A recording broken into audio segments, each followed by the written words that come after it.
চাঁপাইনবাবগঞ্জের গোমস্তাপুর উপজেলার Rohanpur rail station সংলগ্ন রেলের জায়গায় অবৈধ স্থাপনা উচ্ছেদ অভিযান পরিচালনা করা হয়েছে। গত বৃহস্পতিবার বেলা 12টার পর এই উচ্ছেদ অভিযান চালানো হয়। পরিচালনা করেন রেলওয়ে পাকশি বিভাগের ভূসম্পত্তি কর্মকর্তা আব্দুর রহিম। বেলা 1:30টার দিকে ব্যবসায়ী ও স্থানীয়দের তোপের মুখে পড়ে উচ্ছেদ অভিযানে থাকা কর্মকর্তা। পরে সেনাবাহিনী এসে পরিস্থিতি নিয়ন্ত্রণ করে। এ সময় উচ্ছেদ অভিযান বন্ধ হয়ে যায়। অভিযানের সময় পুলিশ, রেলওয়ের পাশাপাশি বিজিবি ও র্যাব ঘটনাস্থলে এসে হাজির হন। উচ্ছেদ অভিযানের আগে রহনপুর রেল স্টেশন মাস্টারের কার্যালয়ে ব্যবসায়ী ও স্থানীয় ব্যক্তিদের সঙ্গে কথা বলে অভিযান শুরু করেন তারা। অভিযান বন্ধের আগে প্রায় 50টি দোকান ভেঙে উচ্ছেদ করা হয় বলে রেলওয়ে পাকশি বিভাগীয় ভূসম্পত্তি কর্মকর্তা আব্দুর রহিম জানান। তিনি জানান, দীর্ঘদিন ধরে রহনপুর রেল স্টেশনের পাশের এলাকায় রেলওয়ে সম্পত্তির উপর অবৈধভাবে স্থাপনা গড়ে উঠেছে।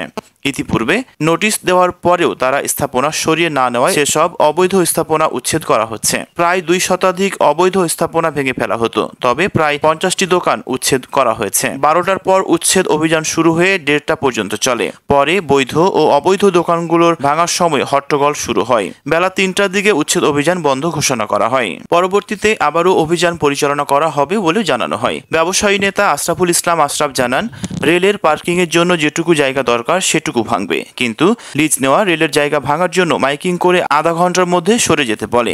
এতে ক্ষিপ্ত হয় ব্যবসায়ী সহ সকলে। ব্যবসায়ী সুমন জানান, তাদেরকে নোটিশ না দিয়ে উচ্ছেদ করতে এসেছিল, তাই আমরা সকলে মিলে প্রতিবাদ করেছি। রহনপুর রেল বাস্তবায়ন পরিষদের আহ্বায়ক নাজমুল হুদা খান রুবেল বলেন, এই বিষয়ে সংশ্লিষ্ট রেলের কর্মকর্তাদের সঙ্গে যোগাযোগ করেছি, কথাও বলেছি। তারা জানিয়েছেন রেলের অবৈধ জায়গাগুলো তারা কবজায় নিচ্ছে। সারা দেশে এই অভিযান চলছে। তারা রেলের উন্নতি চায়। উচ্ছেদ অভিযানে উপস্থিত ছিলেন পার্বতীপুর রেলওয়ে বিভাগীয় প্রকৌশলী বীরবল, রেলওয়ের সহকারী নির্বাহী প্রকৌশলী রাকিব হাসান, চাঁপাইনবাবগঞ্জ জেলা প্রশাসনের নির্বাহী ম্যাজিস্ট্রেট জাকির মুন্সি, রেলওয়ে কানুনগো সহ রেলওয়ের পুলিশ ও নিরাপত্তা কর্মী সহ আরো অনেকেই।